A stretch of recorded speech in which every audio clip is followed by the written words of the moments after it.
Hey folks, Ed here from Brain Pulp TV, and I'm back with more Magic Online content. Now, my original plan was to have the weekend Let's Plays be something other than Magic Online, and I will be getting back to that soon. However, for the time being, we are going to be doing the weekend updates and the Magic Online Monday updates, both being Magic Online content. At least for a little while, anyways. The other thing is, I was hoping to do another flashback draft for this particular recording. However, me, Travis, and Steve from Brain Pulp all got back from Montreal we went for a little trip, and we got back on Wednesday. It is now Easter weekend, and I am currently bookended between two family get-togethers, so I didn't have time to sit down and do, potentially a 3-4 hour draft. So instead, we're going to be doing another Battle for Zendikar Oath of the Gatewatch Sealed League. Now, for those of you who are unfamiliar with the Sealed Leagues, or leagues in general, it is 5 matches that you're going to be playing against opponents.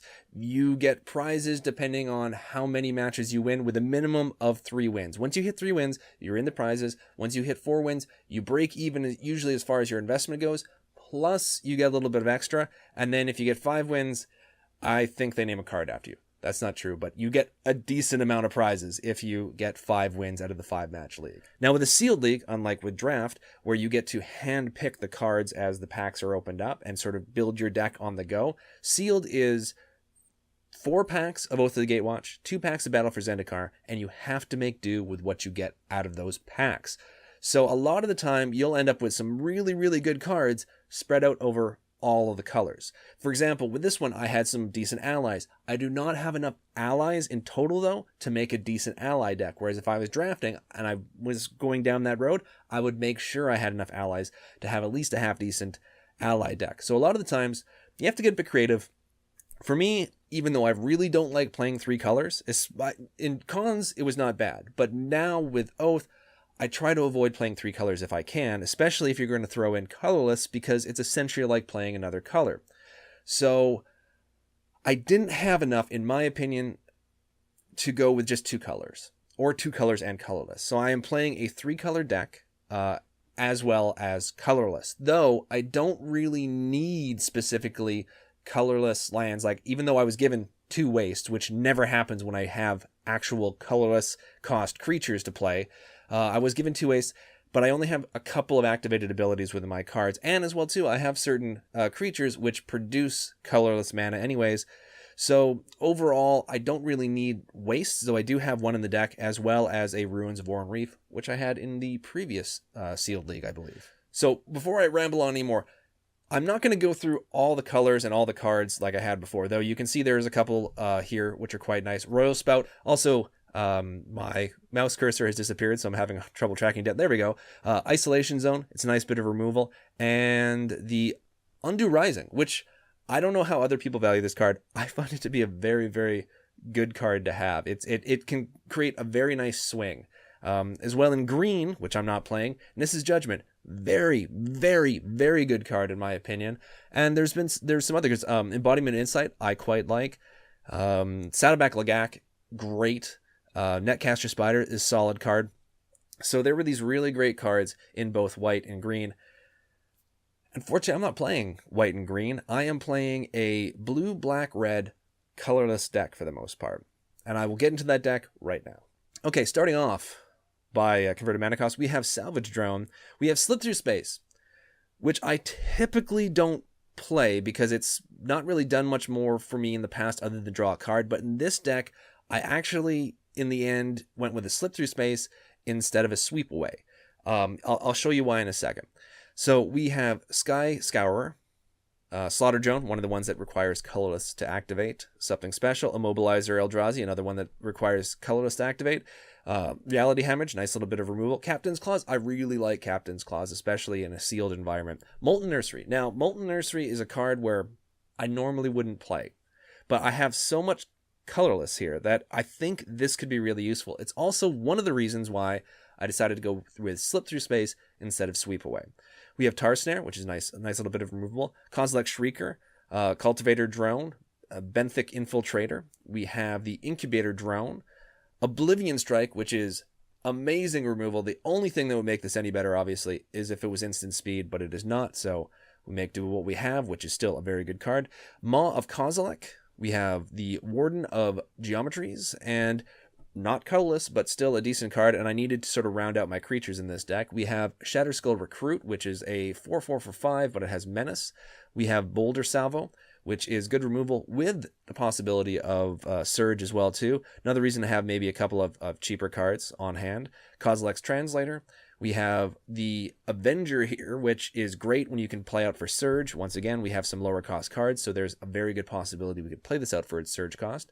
We have Ulamog's Despoiler, which obviously is a lot better if you're able to get your opponent to exile some stuff. We do have Salvage Drone. We have, I thought we had one other thing with at least Ingest. We do, don't we? Don't we have the Infiltrator? Yes, we have the Infiltrator there as well too for Ingest. So hopefully by the time that this guy can be cast, we do have a couple cards from our opponent's deck into exile. We have Grip of Desolation, really great removal, and surprisingly, being able to get rid of a land on top of a creature for the little bit of extra cost of this card can be very, very useful, especially depending on the type of land they have. Like, for example, like someone who has Ruins of War and Reef and it's really working for them, you can get rid of that as well too, which is kind of a nice little combo, though a lot of the time you're maybe just going to be trying to throw your opponent off color.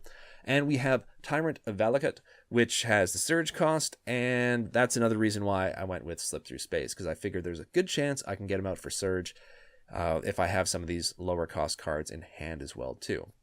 So that is the deck. I'll quickly go over the lands. We got obviously islands, mountains, and swamps. We have 4 islands, we have 5 mountains, and we have 4 swamps. We also have a Smoldering Marsh, which could hopefully help with our mana fix, and we have an Evolving Wilds, which is one of the very, very key components for me when I'm playing a deck with more than 3 colors, because I don't know if it happens to you. It probably does, because I've seen it happen to some of my opponents.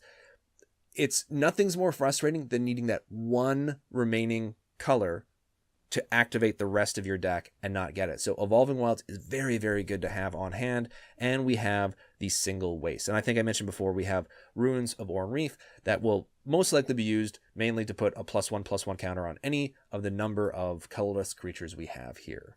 So there we go with what the deck is. Hopefully I didn't blow through that too quickly. I catch myself in editing that sometimes I just like machine gun talk. So hopefully I was able to explain what the thought behind the deck was, and you could see maybe how we put it together. I've also created, as you can see in the corner here, 3 other decks. It was more to see if I could make something else work. I may switch out if this one ends up dying a horrible death in the first match. If I do switch out, I may go with this little white, red, green creation, which I will go over if I do end up switching out. But we are going to stick with this one for now and see how we do in the first game. And in this first part of the Sealed League series, we are going to be reviewing the deck, which I just did, and the Sealed Pool, which I sort of did for the most part, and we're going to be playing the first game in the Sealed League. Part 2 will be games 2 and 3, and the third and final part, if I'm able to get to that and don't get 3 losses in a row, will be the 4th and 5th games. Now, without further ado, let's get to our first match. Okay, and here we are with the first match. We are deciding whether we want to keep our hand, and seeing as how... see, this is one of the hands that drive me nuts, because we don't have any plays, but we're guaranteed to be on our land. And, of course, the only creature we do have, 1, costs 7 unsurged, and we don't have the 2 red for it. So... everything in my mind, I mean, we have a ton of small creatures. So, you know what? I'm going to keep it and hope we draw into some creatures. We will see. Or we could draw another land, which is, you know, something as well, too. I have a feeling I'll be using Slip Through Space as, oh, good. Okay. As simply a draw card soon. That worked out a bit better for us. Almost played a mountain and screwed it up for ourselves, but at least we get a turn 2 play. And he has the Cutthroat, which right now isn't bad, but it could be bad soon. Seer's Lantern, I'm okay with that. I think we have our target for Grip of Desolation unless something else pops up. Oh, that kind of worked out.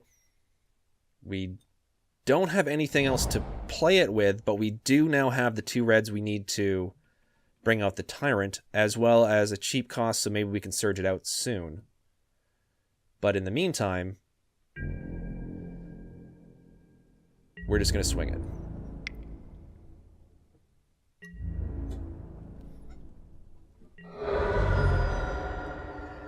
And we don't really have any other plays, so we move on with our lives. Yeah, so we have 2 mountains, and then 3, and then a blue, so we can do the whole slip through space, surge out, Tyrant if we need to. But that's still 3 turns away. Yeah, makes sense. Why wouldn't he? Plus, we have removal in the meantime, so that helps us as well. The Maw is unfortunate. Oh, we don't have enough yet for grip. And now the more I think of it, I think I'd rather get rid of his swamp, though he'll probably have played another swamp by then. But in the meantime, let's just bring out the Sky Scourer. And yeah, I think we're good for now. 2 more turns, we can get the dragon out for Surge.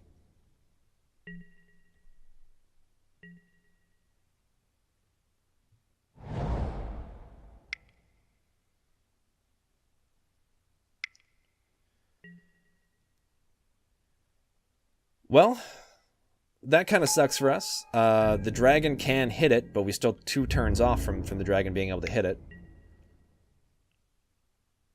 We don't have a colorless source, so we could take an additional what? We could take 3 up to 7 this turn.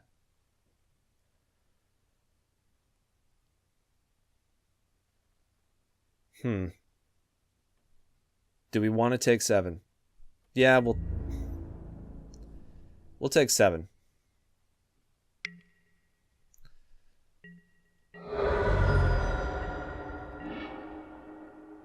Well, that was a nice little gift from the gods there. Now, his landfall means that he can bring it out. Okay, if he plays a land, he can simply bring it out again, right? So let's Oblivion Strike the Maw. Now, we're going to get back to the game in just a second, folks. But before I do, I want to point out exactly how big of a mistake I'm about to make here so that hopefully you won't make the same mistake as well. First, let's read Oblivion Strike. Now, Oblivion Strike says, exile target creature. Let's move on to the Firebird. The Firebird landfall ability is, whenever a land enters the battlefield under your control, you may pay 4 and 2 red. If you do, return the Firebird from your graveyard to the battlefield. Do you see exactly how badly I am going to screw this up? Let me show you with some arrows. Oblivion Strike, exile target creature, which means the Firebird will not be going to the graveyard. Thus, it would prevent it from ever being able to use the landfall ability for the rest of the game. So if you ever find yourself in this situation or some similar situation to it, take this Firebird or whatever creature you're playing against that has some sort of ability that can be activated from the graveyard and exile it the hell away from the rest of the game. There we go. Back to the game now. And then next turn we can Tyrant and we can surge out the Tyrant and then kill the Flamebird. So yeah, let's swing in.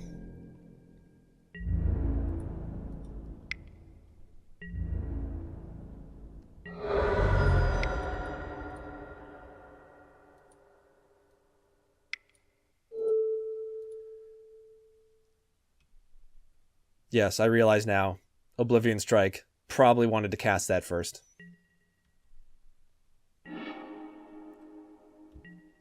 Oh well. Next turn we can either grip or we can bring out the Tyrant, which would essentially kill this anyways, so. Though I do like the idea of taking out a swamp.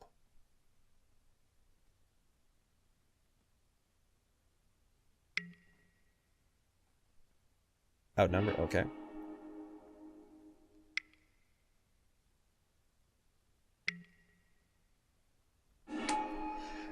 Wow, that seems like a very familiar plan that got pulled off there, so I'm pretty sure I'm going to be bringing out the dragon.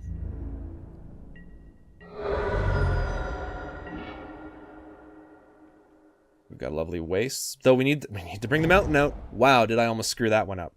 So let's slip. We'll slip him.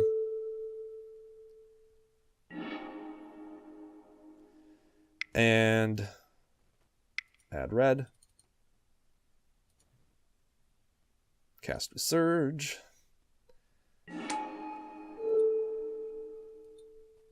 Take him out. Now we have the grip in hand. But we're probably going to have to block the dragon anyways. Because we are really low on life. I would love it if we didn't have to, but between Zeleport... Of course. Of course.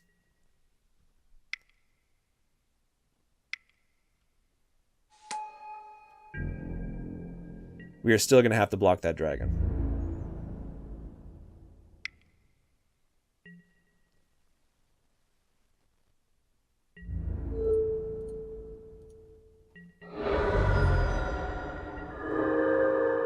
We are well screwed. Do we even show that we have... I don't want to show that we have grip. So we'll concede and move on. We had a very slow start because of the draw, which I probably should have mulliganed. Curious if I should switch over. You know what? I think I need the extra removal that comes with this one. So I think we're going to stick with this. Is there anything else?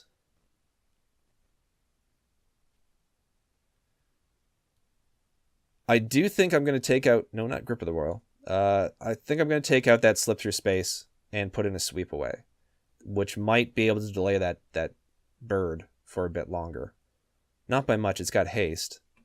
Now, if we Oblivion Strike the bird, he can't bring it back from the graveyard. Do I want that Slip Through Space, or do I want Sweep Away? You know, I'm going to keep Sweep Away. Would I like to play first? Yes. Wow, this looks familiar. We're going to mulligan this. And I can live with this. It's not perfect, but I can live with it, so keep it. And yeah, we'll keep you on top, put you on top.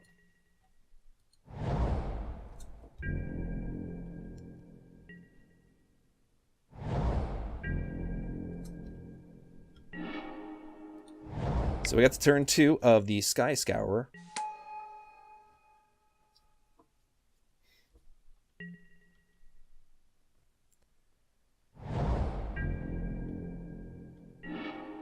Okay, so the opponent doesn't have the quickest start, which is fine for us.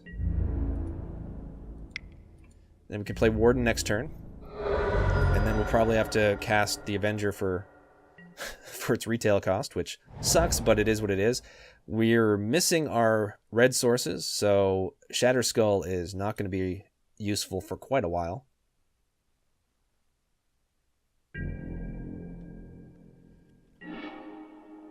Well, looks like we caught a bit of luck with the opponent not being able to do much. And this time I remember to cast a colorless spell first before swinging in with the Sky Scourer. So we're going to get that little bit of extra damage.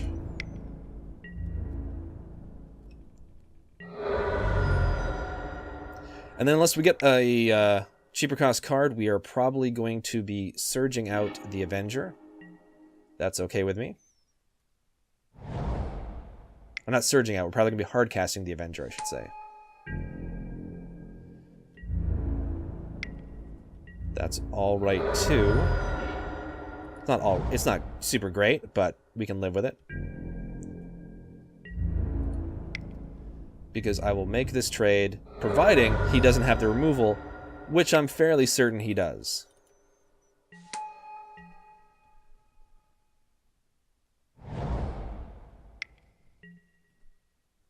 Pilgrim's Eye. So he's going to be able to bring that out again.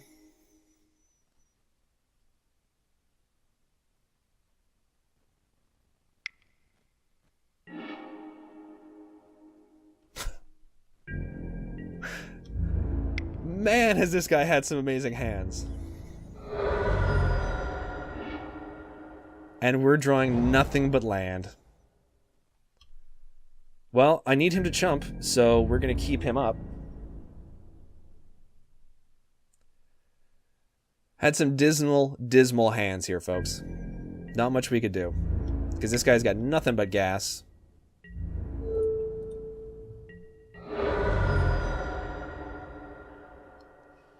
And I'm guessing he's going to cast something pretty impressive here. Of course! The Cinder Hellion.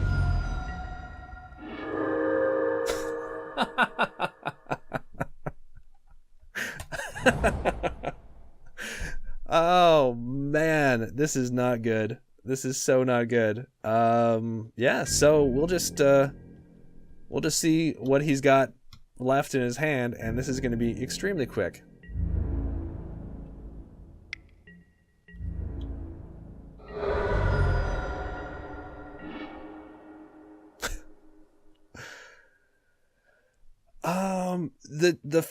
We can't even cast it. We can't even cast it. So we'll bring out the land, and we'll wish him luck. Good luck in your next round. So there we go, and we'll see what we could have got. Oh, creatures and sweep away. Well, I don't think it was the deck.